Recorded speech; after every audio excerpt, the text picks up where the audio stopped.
മത്തായി 4-ാം അധ്യായം. മരുഭൂമിയിലെ പരീക്ഷ.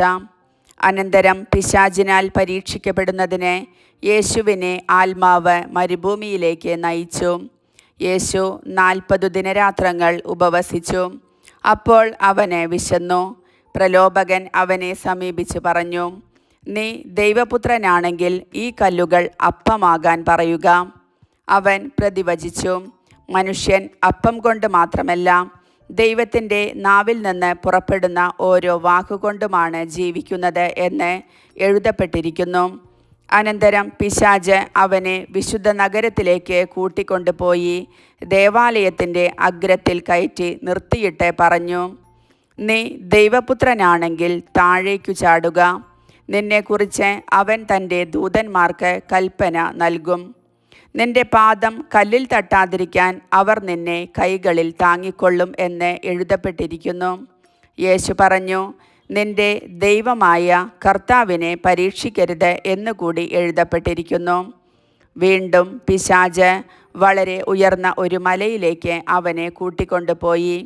ലോകത്തിലെ എല്ലാ രാജ്യങ്ങളും അവയുടെ മഹത്വവും അവനെ കാണിച്ചുകൊണ്ട് അവനോട് പറഞ്ഞു, നീ സാഷ്ടാംഗം പ്രണമിച്ച് എന്നെ ആരാധിച്ചാൽ ഇവയെല്ലാം നിനക്കു ഞാൻ നൽകും.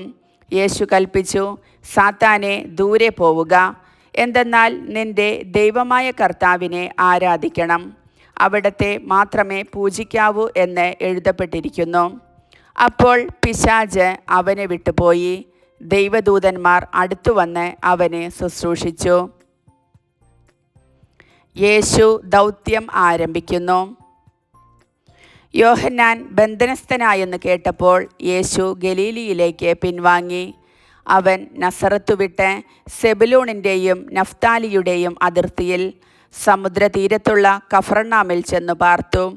ഇത് യേശയ്യാ പ്രവാചകൻ വഴി അരുളിച്ചെയ്യപ്പെട്ടത് നിവൃത്തിയാകാൻ വേണ്ടിയാണ്.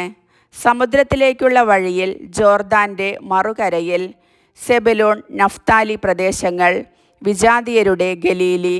അന്ധകാരത്തിൽ സ്ഥിതി ചെയ്തിരുന്ന ജനങ്ങൾ വലിയ പ്രകാശം കണ്ടു. മരണത്തിൻ്റെ മേഖലയിലും നിഴലിലും വസിച്ചിരുന്നവർക്കായി ഒരു ദീപ്തി ഉദയം ചെയ്തു. അപ്പോൾ മുതൽ യേശു പ്രസംഗിക്കാൻ തുടങ്ങി, മാനസാന്തരപ്പെടുവിൻ, സ്വർഗരാജ്യം സമീപിച്ചിരിക്കുന്നു. ആദ്യത്തെ 4 ശിഷ്യന്മാർ. അവൻ ഗലീലി കടൽ തീരത്ത് നടക്കുമ്പോൾ കടലിൽ വല വീശിക്കൊണ്ടിരുന്ന 2 സഹോദരന്മാരെ കണ്ടു. പത്രോസ് എന്ന് വിളിക്കപ്പെടുന്ന ശിമയോനെയും സഹോദരൻ അന്ത്രയോസിനെയും. അവർ മീൻപിടുത്തക്കാരായിരുന്നു. അവൻ അവരോട് പറഞ്ഞു, എന്നെ അനുഗമിക്കുക, ഞാൻ നിങ്ങളെ മനുഷ്യരെ പിടിക്കുന്നവരാക്കും. തൽക്ഷണം അവർ വലകളുപേക്ഷിച്ച് അവനെ അനുഗമിച്ചു. അവർ അവിടെ നിന്ന് മുന്നോട്ട് നീങ്ങിയപ്പോൾ വേറെ 2 സഹോദരന്മാരെ കണ്ടു, സെബദി പുത്രനായ യാക്കോബും സഹോദരൻ യോഹന്നാനും.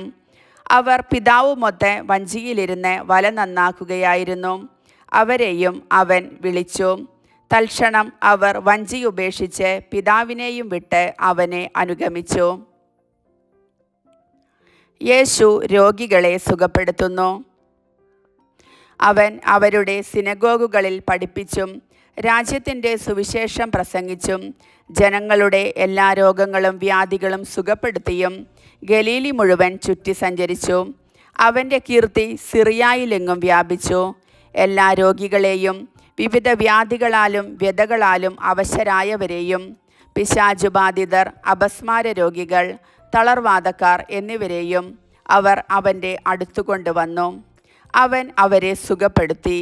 ഗലീലി, ദെക്കാപോളിസ്, ജെറുസലേം, യൂദയ, ജോർദാൻ്റെ മറുകര എന്നിവിടങ്ങളിൽ നിന്ന് വലിയ ജനക്കൂട്ടങ്ങൾ അവനെ അനുഗമിച്ചു.